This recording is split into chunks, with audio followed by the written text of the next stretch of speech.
¿cómo puede ser que haya aumentado mi popularidad? ¿Cómo puede ser que haya aumentado mi intención de voto? Quiere decir que la batalla cultural está dando resultado.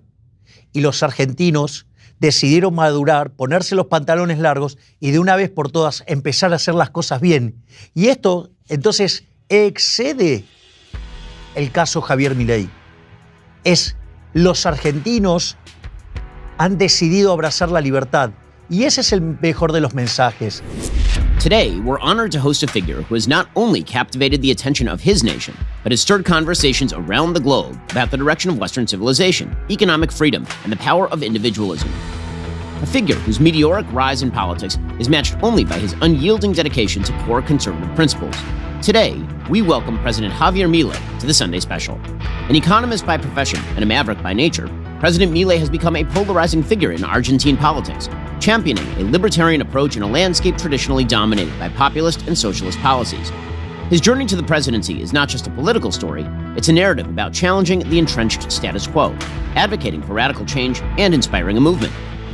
Milei has risen to prominence through his outspoken criticism of fiscal irresponsibility, his advocacy for reducing the size of government, and his unique ability to connect with the disaffected voters tired of traditional politics. In 2018, Milei became the most interviewed economist on television, with 235 interviews, also hosting his own radio show, Demoliendo Mitos, or Demolishing Myths. In 2023, Milei ran for president as part of La Libertad Avanza, and as inflation rose above 100% in the country, so did Milei's position in the polls. On November 19, 2023, he defeated his political opponent, Sergio Massa, in a landslide historic election, gaining the highest percentage of the vote since Argentina became a democracy. In his victory speech, Milei promised a reconstruction of Argentina and the end to its economic decline, a new era. Since taking office, President Milei has lowered the number of ministries from 18 to 9, deregulated the Argentine economy, and slowed inflation in the country. In today's conversation, we explore Milei's incisive views on the current state of the West, dissecting the ideological battles that threaten the foundational principles of freedom and prosperity. We discuss Argentina's economic turmoil, characterized by rampant inflation, fiscal deficits, and a burgeoning public debt. Milei's diagnosis of Argentina's economic woes and his prescriptions for recovery are both controversial and compelling, advocating for sweeping reforms to restore economic stability and growth. We also delve into Milei's personal journey, tracing the roots of his political and economic philosophies to his formative years, uncovering experiences that shaped his worldview and the moments that propelled him from a renowned economist to a national leader. In a world where the specter of socialism looms large, Milei stands as a bulwark against the threats to economic freedom, championing policies that empower individuals and foster entrepreneurship. Join us for a riveting discussion that spans the spectrum of political, economic, and social ideology, and offers a glimpse into the mind of one of today's most fascinating political figures.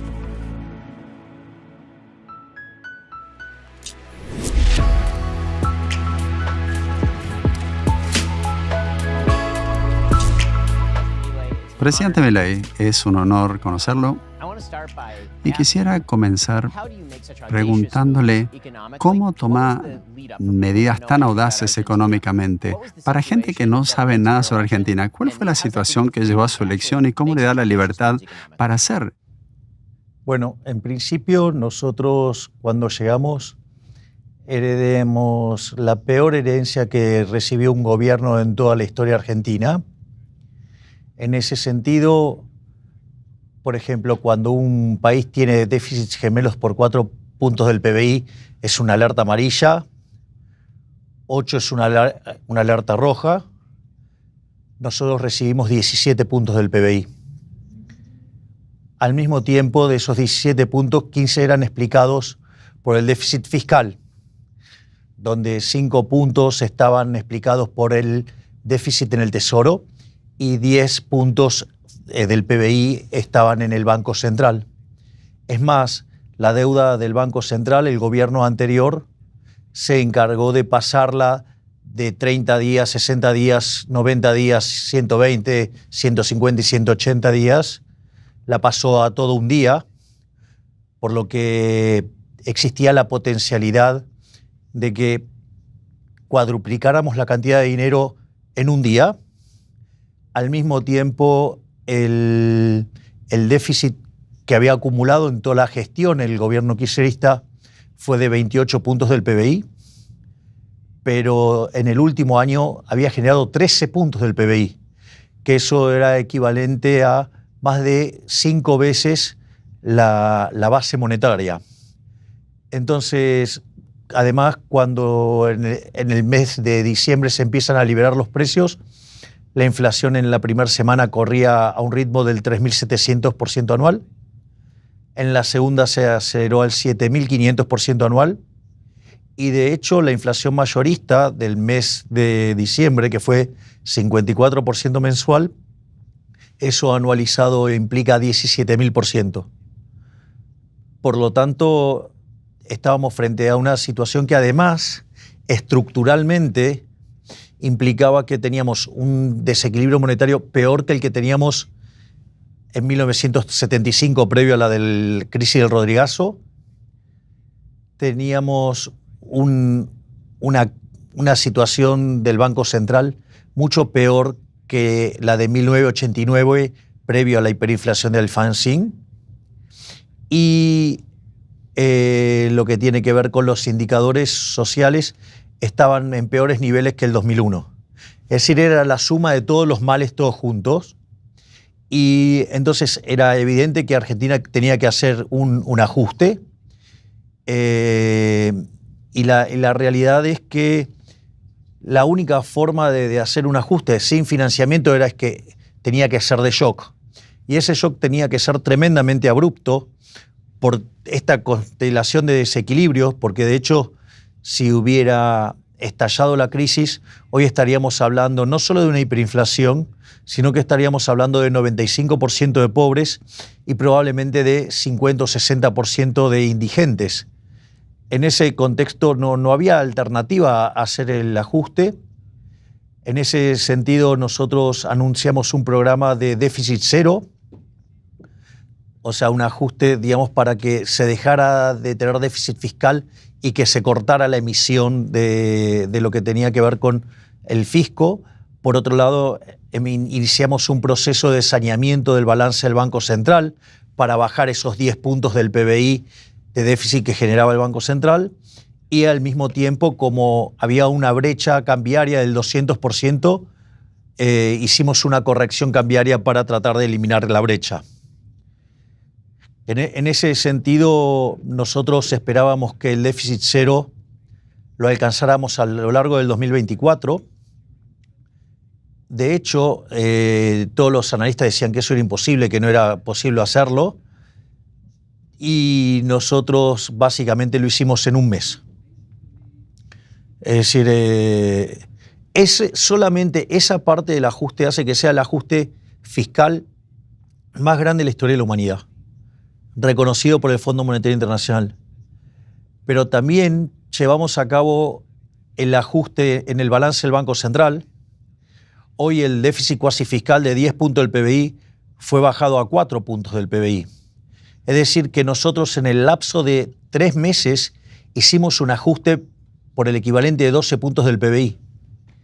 Y la inflación del mes de diciembre estuvo en el 25%, en el mes de enero cayó a 20%, en febrero cayó a 13%. Se espera que en lo que es marzo, siendo un mes muy complicado, esté en torno al 10,5% y la núcleo ya dentro de un dígito. Y en el mes de abril podríamos entrar en un dígito de inflación y la core en un dígito bajo. Es decir, que estamos domando la inflación. Al mismo tiempo, hemos mejorado sustancialmente el balance del Banco Central, porque si bien nosotros recibimos el Banco Central con reservas negativas netas por 11.500 millones de dólares, y desde que llegamos al poder hemos acumulado compras por más de 12.000 millones de dólares, y a pesar de esa compra de divisas, a pesar de unos instrumentos, unos puts que disparaba emisión monetaria, que lo hizo el gobierno anterior para controlar el tipo de cambio, y lo que tiene que ver con la remuneración de los pasivos, estos que yo dije que lo pasaron un día, que, o sea, que antes eran las LELIQs y ahora son los pases. A pesar de toda esa emisión, la contracción que hicimos por BOPREAL, que es un bono para rescatar pesos, y y además el superávit fiscal nos permitió absorber tanto dinero que la base monetaria está constante. Entonces, mejoramos el activo del Banco Central sin incrementar el pasivo del Banco Central. Por lo tanto, en ese contexto estamos mejorando la calidad crediticia del Banco Central y eso significa que el nivel de precios de largo plazo es más bajo y por ende la inflación, que es la pendiente que une de la recta que une el nivel de precios de hoy y el del futuro, se hace más plana. Por lo tanto, la tasa de inflación baja y de hecho las expectativas de inflación vienen bajando fuertemente. Y no solo eso, sino que además, es más, usted lo puede ver, muchos bancos de inversión que cuando nosotros llegamos al gobierno, para el año que viene esperaban inflaciones del torno del 250%, ahora están hablando de 30%. Por lo tanto, efectivamente el programa está funcionando. Y otra cosa más importante, que es la brecha cambiaria desapareció y la curva de futuros del dólar está alineada con la política monetaria que tiene diseñada el Banco Central. Por lo tanto, digamos, estamos muy optimistas. Obviamente que un ajuste de estas características tiene impactos sobre la actividad económica y nosotros eso lo sabemos, pero la buena noticia es que, por ejemplo, el sector de minería ya está creciendo, oil and gas está creciendo, el sector agropecuario, el campo está creciendo y otros sectores están empezando a recortar fuertemente la tasa de caída y se está observando el comportamiento de una V corta. Y esto es importante porque nosotros creíamos que esto iba a pasar ya entrada la segunda parte del año y empezó a pasar ahora. Y después hay cosas muy interesantes, porque si bien el 75% de los argentinos reconocen que están peor, hoy, fíjese, cuando nosotros iniciamos la gestión, solamente el 20% creía que íbamos a estar mejor a lo largo del año. En enero ese número saltó a 30%, en febrero saltó a 40% y hoy está en 50%. Es decir, la mitad de los argentinos creen que estamos para salir.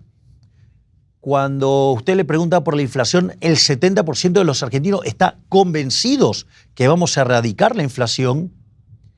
Y además, cuando usted en una nube de palabras agrupa el sentimiento espontáneo de los argentinos, la palabra más importante es esperanza. Y eso, digamos, tiene dos consecuencias directas. Una es que mi imagen es la misma que yo tenía cuando asumí que es el mejor momento que tiene un presidente. Y por otra parte, si hoy fuéramos a una segunda vuelta como la que tuvimos el año pasado, hoy ganaríamos 58-42, pero es importante que de esos 58 puntos nos votarían de manera segura hoy 48% en la primera vuelta. Es decir, que aún con el voto duro lo hemos incrementado 60% y podríamos ganar en primera vuelta porque la persona con más intención de votos luego de nosotros es Cristina Fernández de Kirchner con 20. Y tampoco uno podría decir que los 10 extra que consigue en la segunda vuelta va a sacar 0. Si sacara la mitad, quiere decir que estaríamos sacando 53% de los votos. Y esto es lo más importante desde mi punto de vista, y creo que tú, Ben, lo vas a valorar de manera. Frente a semejante ajuste, ¿cómo puede ser que haya aumentado mi popularidad? ¿Cómo puede ser que haya aumentado mi intención de voto? Quiere decir que la batalla cultural está dando resultado. Y los argentinos decidieron madurar, ponerse los pantalones largos y de una vez por todas empezar a hacer las cosas bien.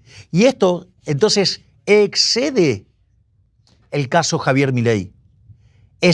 Los argentinos han decidido abrazar la libertad. Y ese es el mejor de los mensajes.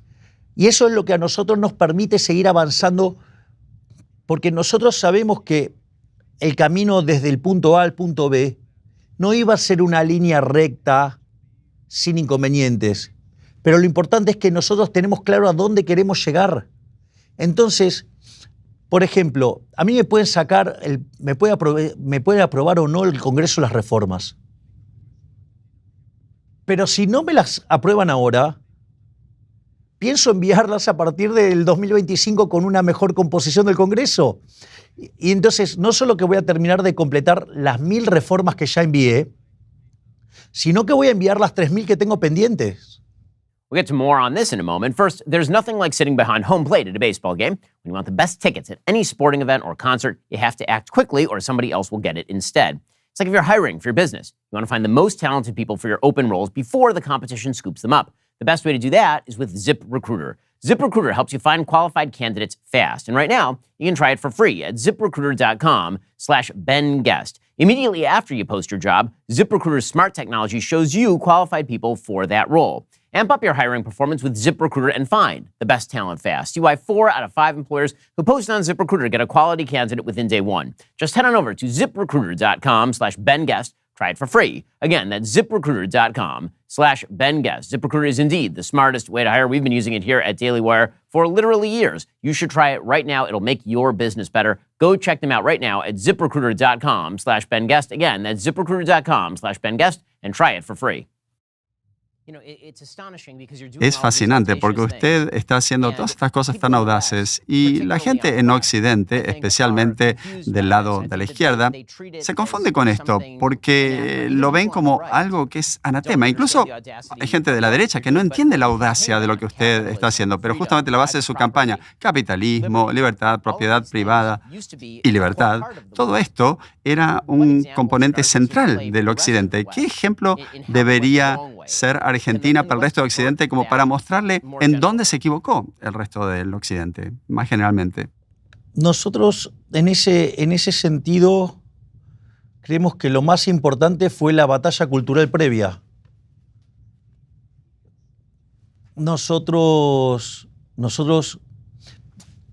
a ver, todas estas ideas que el mundo está abrazando en los últimos años y esta corrección política que no es ni más ni menos que abrazar ideas socialistas, o sea, porque son socialismos de distintos pelajes.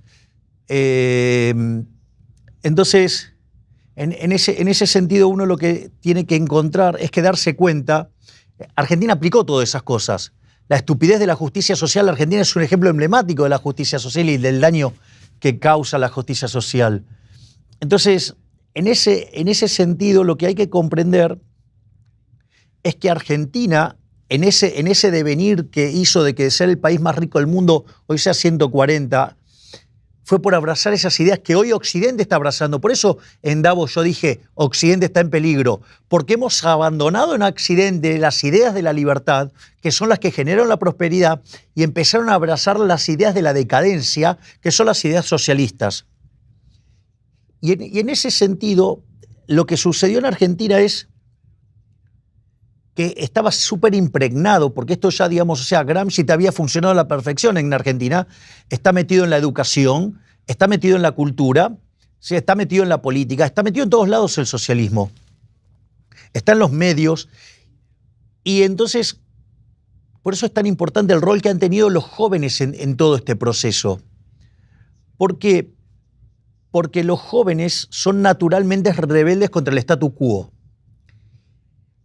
Y en ese sentido, los jóvenes, digamos, al estar expuestos frente a tanto socialismo, la respuesta natural era ser liberal. Ese es el primer punto.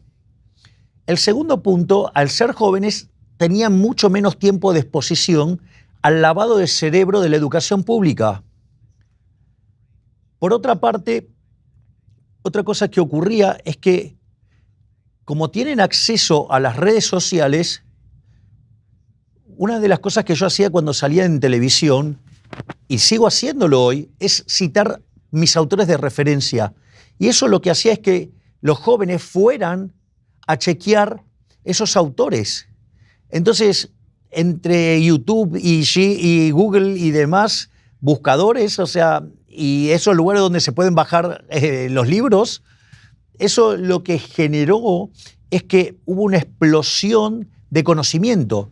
De hecho, nuestro máximo referente de la libertad en la historia argentina, el doctor Alberto Venegas Lynch hijo, también que lo suelo definir como el prócer, dice, él decía, la gran diferencia entre este movimiento y el de los fines de los 80 es que esta vez los jóvenes estaban muy formados.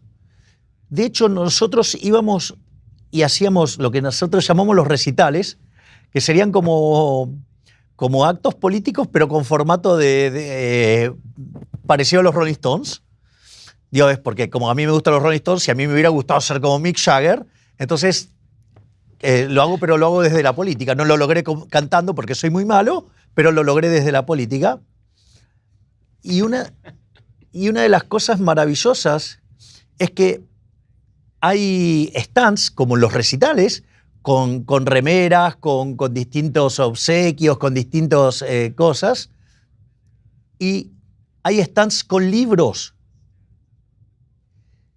Y es más, la doctora Bullrich, que fue parte de la contienda electoral, ella en Juntos por el Cambio, y que yo estoy orgulloso de que hoy sea parte de mi gabinete de ministros, porque es mi ministra de Seguridad, y está haciendo un trabajo verdaderamente formidable.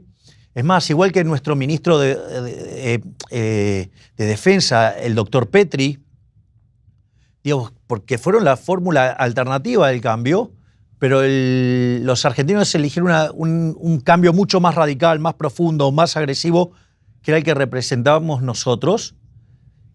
Y hay algo que es muy interesante, porque en un momento la doctora Bullrich dijo algo brillante, dice, deberían prestar más atención a lo que está haciendo Milei, porque no es normal que un político le esté hablando a 20.000, 30.000 personas sobre Hayek.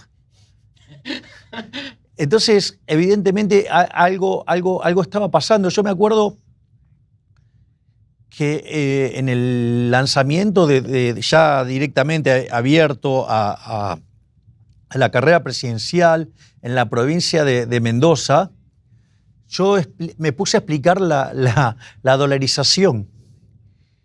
Y nada, y yo, digo, de las tantas materias que he dado, una de las que he dado era teoría monetaria. O sea, yo soy especialista en crecimiento económico con y sin dinero. Así que puedo dar clases de crecimiento, puedo dar clases de dinero o crecimiento con y sin dinero. Y uno de los problemas complejos que he tenido que explicar en mis cursos de teoría monetaria es el problema del ancla nominal. Que de hecho la gran mayoría de los economistas no lo entienden bien. Y en ese sentido, yo estaba en Mendoza frente a 20.000 personas y en un momento estoy explicando el ancla nominal frente a 20.000 personas. Y cuando tomé conciencia dije, no, esto no puede estar pasando. En mi cabeza decía, estoy dando una clase de ancla nominal frente a 20.000 personas. Entonces, eso también fue muy fuerte. Y después, como todo, tú debes saberlo, Ben, que los chinos tienen un símbolo que crisis significa también oportunidad. Y eso fue lo que pasó con la pandemia, porque eso llevó no solo a una revalorización de la libertad, por lo que nosotros teníamos las ideas, el mensaje, justo en el momento justo, sino que además ahí hay un gran trabajo que hicieron los jóvenes en sus casas, porque ellos comenzaron a evangelizar a sus padres y a sus abuelos. Entonces, ¿qué es lo que pasa? Cuando vos no te gusta lo que ves en televisión, tenés el control remoto y lo cambiás. Ahora, cuando tus hijos empiezan a decirte Milei, Milei, Milei, una vez no lo escuchabas, 2 veces no, pero no tenés control remoto para tus hijos. Así que tarde o temprano lograron que sus padres me escuchen y esto es lo que ha permitido explicar este éxito. Pero lo que hay que entender es que esto no hubiera sido posible si no se hubiera dado la batalla cultural. Yo cuando empecé a dar las charlas, había entre 10 y 15 personas. We'll get to more on this in just a moment. First, you want to know what's stupid? Putting a ejector seat on a helicopter. You know what else is stupid? Not having life insurance, which you might need if you actually put an ejector seat on a helicopter. Getting life insurance will give you peace of mind knowing if something were to happen to you, your family could cover expenses while they get back on their feet. Policy Genius has licensed award-winning agents and technology that make it easy to compare life insurance quotes from America's top insurers in just a few clicks to find that lowest price. Their team of licensed experts is on hand to help you through the process. Even if you already have a life insurance policy through work, it might not offer enough protection for your family's needs. It might not follow you if you leave your job. With Policy Genius, you can find life insurance policies starting at just $292 per year for $1 million in coverage. Some options offer same-day approval and avoid those unnecessary medical exams. Policy Genius works for you, not the insurance companies, which means they don't have an incentive to recommend one insurer over another. So, save time and money, provide your family with the financial safety net they need in case, God forbid, you happen to PLOTS. Use Policy Genius. Head on over to policygenius.com/Shapiro. Get your free life insurance quote. See how much you could save. That's policygenius.com/Shapiro. Hay una filosofía que ha surgido en Occidente en el sentido que la esperanza de su país se rechaza, y la filosofía es que si uno fracasa o falla en la vida en un sistema libre es porque de alguna manera ha sido victimizado. Y creo que una de las razones quizás por las cuales los argentinos tienen más esperanza es que están recuperando el control de su propia vida en su propio sistema. O sea, suben y caen, pero por su propio mérito. Cuando extiende esa política a la política exterior, no esto de que el fracaso es por victimizarse. Bueno, usted lo ha visto en su país también. Usted ha estado reorientando a su país y apartando a su país de ciertos países y trayéndolo más para Occidente. Estados Unidos, Europa, Israel. Quizás pueda hablar un poco sobre eso. Habló también de trasladar la embajada en Israel a Jerusalén. ¿Cuál es la importancia de todo esto? A ver, vamos por partes. Porque si tú te fijas en lo que yo te dije al inicio, Ben, te dijo, los argentinos maduraron, los argentinos se pusieron los pantalones largos. Bueno, eso quiere decir que entendieron que la culpa de lo que nos pasa no podemos estar cargándola sobre el resto, ni cargarla en Estados Unidos, ni cargarla en Europa, ni cargarla, digamos, en el Fondo Monetario o en nada. De hecho, uno de los elementos que yo levanté durante la campaña tiene que ver con el hecho de que dije que, a diferencia de los restantes políticos, cuando llegan las elecciones, el político tradicional te pide el voto para que le des el poder de controlar tu vida. Es decir, te trata como a un niño, te trata hasta peor que un adolescente. Y en ese sentido, lo que nosotros decíamos es, nosotros no queremos hacer eso. Cuando nosotros pedimos el voto, es para devolverte la libertad y que vos seas el arquitecto de tu propio destino. Eso, digo, por la primera parte del argumento que has levantado en torno a esta actitud, digamos, de los argentinos y cómo ha ido cambiando. En ese sentido, nosotros hemos decidido abrazar los valores de Occidente. Y abrazar las ideas de Occidente es abrazar las ideas de los padres fundadores de Estados Unidos.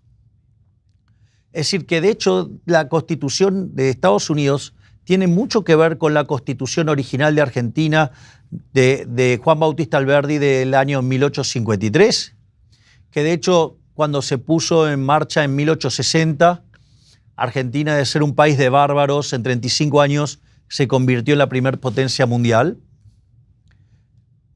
Entonces, volver a abrazar los valores de Occidente es un elemento fundamental para volver a ser un país desarrollado. De hecho, nosotros las 1000 reformas que enviamos en el primer mes, si todas quedaran vigentes, Argentina pasaría a mejorar 90 puestos en el ranking de libertad económica. Y Argentina podría parecerse a Alemania en un lapso de 20 años. Y si te fijas lo que dije hace un rato, dije, bueno, pero esas son 1000 reformas, todavía tenemos 3000 más. De hecho, nosotros lo que estamos buscando es parecernos a Irlanda. Irlanda debe ser el país más miserable de Europa. En un lapso de 30, 40 años, hoy, digamos, tiene un PBI per cápita que es 50% superior al que tiene Estados Unidos. Ese es el modelo. Eso es lo que nosotros queremos hacer. Y eso implica abrazar las ideas de la libertad. Y las ideas de la libertad están en Estados Unidos, aun cuando en los últimos tiempos hayan sido degradadas y se hayan apartado de la senda, aún están en Europa, aun cuando están abarrotados de regulaciones y que los mantiene estancados. Pero sobre todas las cosas, esos valores están en Israel. Y en Israel están en el segundo libro de la Torá, en Shemot, es decir, en el Éxodo. Y sin lugar a dudas, el máximo héroe de la libertad de todos los tiempos es Moisés. Entonces, por eso es tan importante entender el vínculo de la libertad con Israel. Es fundamental. Porque es un pueblo que además ha logrado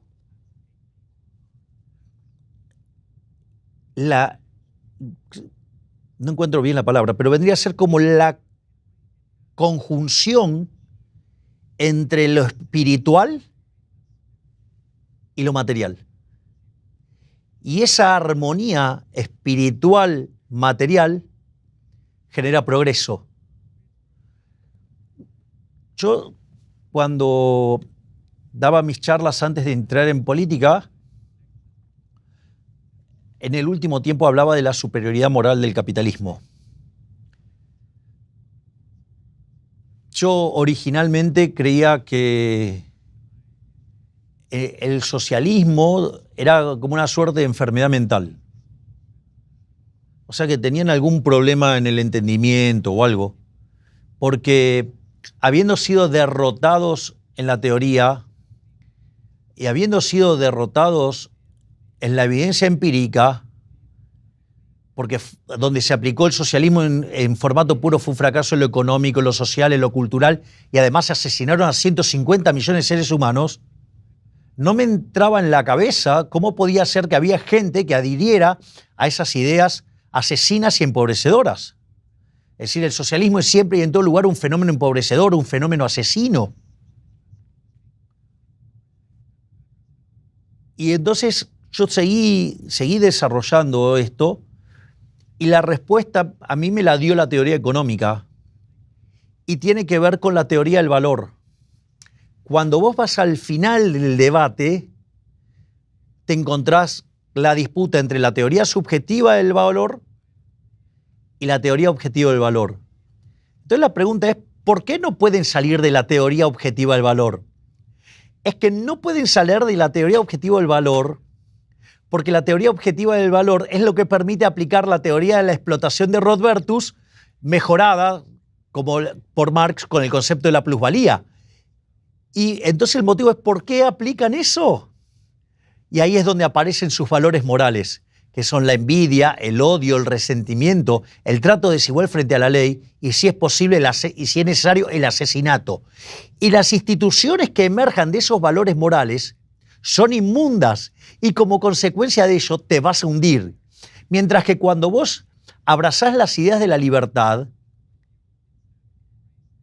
¿qué es lo que sucede? Te elevás como ser humano y en ese elemento vas a instituciones que te llevan al progreso. Porque vos en el capitalismo solamente podés ser exitoso sirviendo al prójimo con bien y mejor calidad a un mejor precio. Es decir, sos un benefactor social, sos el campeón del amor al prójimo.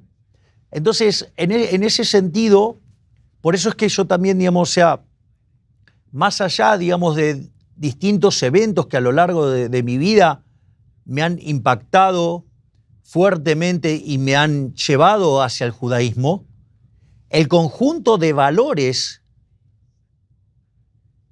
son fundamentales para la construcción de las instituciones. Y el día que lees sobre Moisés te convertís en un talibán de la libertad. Lo que dice claramente aparece en Adam Smith. Él habló de los sentimientos morales antes de hablar de la riqueza de las naciones, la idea de que el hombre está hecho a la imagen y semejanza de Dios, la idea de la igualdad ante la ley, que también viene de la Biblia, el tema de la propiedad. Todo eso surge de la Biblia, después de todo, y ese es el contexto del capitalismo. Y usted habla de esto tan elocuentemente, pero en Estados Unidos su imagen es usted marcando los ministerios y diciendo fuera, fuera, fuera, o el video en el que está con la motosierra. ¿Cómo se reconcilia eso? ¿Cómo puede ser esas dos personas, el que habla tan elocuentemente sobre la economía y hablar de las tasas de interés tan detalladamente, y al mismo tiempo ser la persona que no tiene problema en ir al escenario con la motosierra? Bueno, eso es más complejo. Porque es cierto, yo soy un economista profesional, pero tengo algunas partes muy oscuras de mi vida. Por ejemplo, en una época de mi vida fui arquero de soccer. Y eso, por ejemplo, es un factor muy determinante en mi personalidad. Por ejemplo, de los 11 jugadores del equipo, es el único que puede jugar con las manos de manera legal. Al mismo tiempo, es el que se viste distinto. Además, entrena solo, tiene un entrenamiento distinto. Y a diferencia del resto, cuando se equivoca, es gol en contra. Y además es un puesto muy ingrato, porque cuando un arquero salva un gol, es equivalente como a hacer uno. Y cuando un delantero hace un gol, es un gol. Sin embargo, los delanteros valen mucho más que un arquero. Entonces, eso muestra que es un puesto que es muy duro de llevar y que requiere de una personalidad muy aguerrida. Y si vos mirás lo que fue mi campaña electoral, no existe registro histórico de alguien que haya sido tan agredido tan violentamente en una campaña electoral, violando todas las normas de una campaña electoral, donde se han metido con aspectos de mi vida privada, han mentido, me han injuriado, calumniado, injuriado, se han metido con mi hermana, con mis padres, se han metido hasta con mis perros. Es decir, digamos, la peor cloaca del universo está en los medios argentinos. Digo, que fueron funcionales a dos estructuras partidarias enormes para destruir a una persona. Pero esa fuerza que tenía como arquero fue lo que me permitió, digamos, mantenerme en pie, sumado a la contención espiritual, digamos, que representa mi hermana y mi rabino Axel Banish. Eso por un lado. Por otra parte aún más oscura de mi vida, fui cantante de una banda de rock and roll. De hecho, era una banda tributo a los Rolling Stones, y donde básicamente hacíamos cover de los Rolling Stones, hacíamos cosas que parecían canciones, siendo muy generosos. Pero la verdad es que con tanto cariño y afecto que les tengo a los Rolling Stones, me pareció que era mejor dejar tanto daño sobre una banda a la que quiero tanto. Pero Entonces hay una cuestión histriónica vinculado a eso. Y además también tuve una obra de teatro que se llamaba El Consultorio de Milei y que básicamente era una charla de economía en un formato de terapia de psicología. Y yo creo que toda esa conjunción de elementos en una determinada situación del país permitió que alguien con mis características se volviera popular. De hecho, si tú repasas mis conferencias antes de ingresar a la política, yo entraba como si fuera en un recital de rock and roll y era muy interesante porque yo arrancaba dando las gracias diciendo muchas gracias por tanto error tipo 2. Porque el error tipo 1 es cuando haces todo bien y te sale mal. Y el error tipo 2 es cuando haces todo mal y te sale bien. Entonces, ser economista no es muy popular. Ser un economista matemático, muchísimo menos. Especialista en temas de crecimiento económico, mucho menos en un país que estaba enfermo de keynesianismo. Y además liberal en un país de izquierda. Por lo tanto, por definición, la gente debería odiarme. Bueno, el error es tan grande que me convirtió en presidente.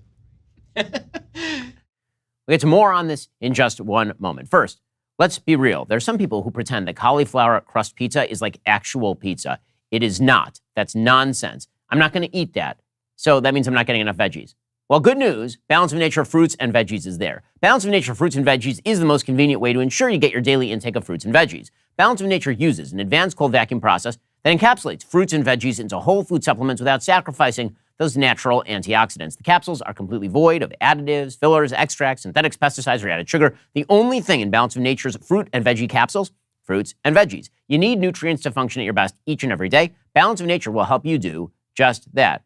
I've been traveling a lot recently, pretty busy. I used to get sick from that sort of stuff. Balance of Nature helps me out. Go to balanceofnature.com, use promo code Shapiro, get 35% off your first set of fruits and veggies, plus an additional $10 off every additional set that you buy. That's balanceofnature.com, promo code Shapiro. Again, balanceofnature.com, promo code Shapiro. Get 35% off that first set.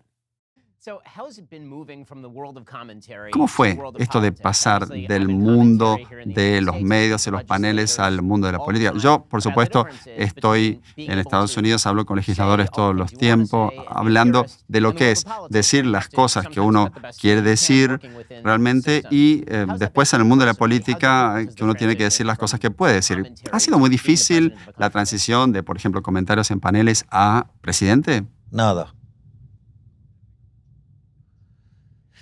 De hecho, porque así como yo iba a los paneles, seguía dando clases en la universidad y daba conferencias en teatros ya muy grandes. Y con mi hermana íbamos notando que nos íbamos haciendo más populares, porque no solo llenábamos teatros muy grandes en Argentina, sino también lo hacíamos en el exterior. Entonces la batalla cultural estaba funcionando muy bien y en realidad los medios de televisión eran una forma de hacer publicidad a mi trabajo y eso me permitía generar más conferencias y ganar más dinero. Pero cuando llegó al poder Alberto Fernández, dentro de sus asesores, alguien que hoy es diputado, que se llama Leandro Santoro, iba por los medios pidiendo que se me censurara. Y de hecho empezó a haber una censura sobre los liberales, los dejaron de invitar a los programas y de haber 20 liberales dando vueltas por los medios de comunicación, el número se achicó sustancialmente, creo que con suerte quedamos 5, pero es como una exageración. Y lo único que a mí me sostenía era el rating. Es decir, que la gente me acompañaba con el rating. Y cuando vimos cómo la censura se estaba haciendo muy profunda, nosotros con mi hermana consideramos que eso podía estar afectando nuestra capacidad de generar ingresos. Y entonces, frente a esa situación, dijimos, bueno, a esta gente hay que disputarles donde les duele. Y ahí decidimos meternos en política, que también fue muy complicado, porque primero dijeron que no podíamos armar partido, y lo hicimos. Después dijeron que no podíamos pasar las PASO, es decir, que no íbamos a conseguir el 2% de los votos. Después nos dijeron que íbamos a perder contra el voto en blanco. Después nos dijeron que íbamos a perder contra la izquierda por goleada. Y al final terminamos sacando 17% de los votos, digamos, en la capital federal. Y cuando asumimos, además, también nos trataron de manera muy grosera en el canal del Congreso, que se llama Congreso TV, Diputados TV, un periodista que yo lo conocía de A24, de una manera muy agresiva, me dijo, bueno, pero ¿qué pueden hacer ustedes si van a ser 2 diputados nada más que en 257? Y yo le contesté con el libro de Macabeos 1, 3:19, que dice que la victoria en la guerra no depende de la cantidad de soldados, sino de las fuerzas que vienen del cielo. Y cuando por una idea extraordinaria, genial, fabulosa de mi hermana, sorteamos la dieta, se anotaron 1 millón de personas. Y hicimos un acto en Mar del Plata y fueron más de 10.000 personas. Y después fuimos a Rosario y fueron 15.000 personas. Y ahí decidimos que esto daba para lanzarnos a la presidencia. Y efectivamente lo hicimos y hemos llegado a tener presentaciones. Yo creo que la de Córdoba, la de Rosario superó ampliamente las 100.000 personas y probablemente la de Córdoba superó las 200.000 personas y terminamos ganando contra todo pronóstico por 12 puntos de diferencia. Te cuento una anécdota divertida. Nosotros estábamos esperando los resultados y nos traían bocas de urna y cada vez que nos traían un boca de urna que daba más que 3-4% los tirábamos. Decíamos, esto no puede ser, y lo tirábamos. Y fue muy interesante porque en un momento me vinieron a saludar un montón de amigos de la colectividad judía y éramos muchísimos. Estábamos todos con nuestra kipá rezando. Y en ese momento me llama quien era la presidente de la Cámara de Diputados, la diputada Cecilia Moró, y me pasa con Sergio Massa y me dice, bueno, que iba a estar saliendo en unos minutos al escenario para reconocer que nosotros habíamos ganado. Y ahí, digamos, ¿cómo que ganamos? O sea, era, ok, ganamos. Y bueno, nos pusimos todos a festejar. Y en ese contexto, bueno, después nos enteramos que habíamos ganado por 12 puntos. Y bueno, y ahora estamos haciendo honor a lo que dijimos en campaña. Porque si hay algo que me caracteriza a mí es que yo digo lo que pienso y hago lo que digo. Y nosotros dijimos que íbamos a hacer esto. La gente tiene claro, nosotros le dijimos siempre, nosotros hicimos campaña diciendo que íbamos a ajustar. Nosotros hicimos campaña con la motosierra. Nosotros decíamos afuera, y llevamos la cantidad de ministerios a la mitad. Es decir, que hubo afuera intenso. Y además dijimos que íbamos a hacer un ajuste muy fuerte y que íbamos a sufrir en la primera etapa, pero que después íbamos a salir. Y todo eso se está cumpliendo. Y por eso la gente apoya, porque tuvimos la valentía de decirle la verdad. Y por eso está desorientada la casta política. Porque siempre engañaron a la gente y siempre le dijeron lo que querían escuchar. Y nosotros le dijimos que íbamos a hacer lo que había que hacer para salir de este pozo. Por eso es que creo que el dato importante es que tengo la sensación de que la sociedad argentina ha madurado y ha decidido abrazar las ideas de la libertad para definitivamente salir adelante. Quiero su lista de autores favoritos. ¿Quiénes son sus economistas favoritos? Mis autores favoritos, sin lugar a dudas, son Murray Newton Rothbard. También, siento un placer enorme cuando leo a Ludwig von Mises. Obviamente, Friedrich von Hayek. Y ya después, en lecturas más amigables, por ejemplo, a Walter Block o a Henry Hazlitt, o ya más en la línea Chicago, leer a Gary Becker, o leer a Milton Friedman, o Robert Lucas Jr., o también otros autores institucionalistas, como el caso de Buchanan. Entonces, diría que ese sería el core central de mis lecturas, o más hacia lo filosófico, como podría ser el caso de Hans Gemma Hoppe, o ser el caso por ejemplo, de Ayn Rand, o de Robert Nozick, y obviamente los autores de habla hispana consagrados, como el caso de Alberto Benes Lynch, hijo, o como el caso de Jesús Huerta de Soto, o Miguel Ángel Bastos. Presidente Milei, última pregunta para usted, porque sé que tiene que salir corriendo, tiene una agenda muy intensa. Los ojos del mundo están en Argentina y en usted, porque si usted logra transformar a Argentina, esto no va a ser solamente un modelo para el resto de América Latina que ha experimentando esa ola rosada y avanzado en la dirección incorrecta, pero también para Occidente, porque Argentina es una buena historia de advertencia, ¿no? Y ustedes y la gente en Argentina puede ser un ejemplo si sigue sosteniendo el problema a pesar del contexto. ¿Y cuáles son sus esperanzas para el futuro?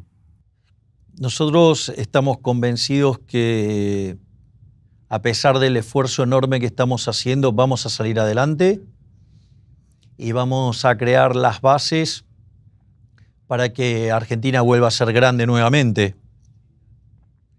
Y nosotros creemos que eso va a ser una muy importante elección para abandonar las ideas socialistas, o si tú prefieres, estatistas. Para mí son lo mismo. O sea, los estatistas son socialistas de distinto pelaje. Pero yo creo que el caso de Argentina es un caso de estudio, porque si nosotros, frente a una situación tan decadente, logramos revertir esa decadencia abrazando las ideas de la libertad y volvemos a progresar, no solo habremos mejorado la vida de los argentinos, sino que habremos mejorado la vida de toda la humanidad. Y eso es un desafío enorme y por el cual vale la pena seguir peleando hasta la última gota de sangre. Presidente Milei, realmente un honor contar con su presencia. Muchas gracias por este tiempo y, por supuesto, esperamos realmente todo lo mejor para usted. Muchas gracias. Ha sido verdaderamente un placer para mí, Ben. Muchísimas gracias por esta entrevista. Gracias.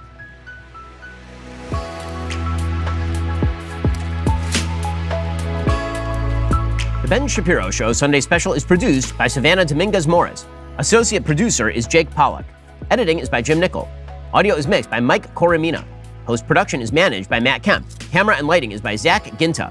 Hair, makeup, and wardrobe by Fabiola Cristina. Title graphics are by Cynthia Angulo. Executive Assistant, Kelly Carvalho. Executive in charge of production is David Wormus. Executive Producer, Justin Siegel. Executive Producer, Jeremy Boring. The Ben Shapiro Show Sunday Special is a Daily Wire production.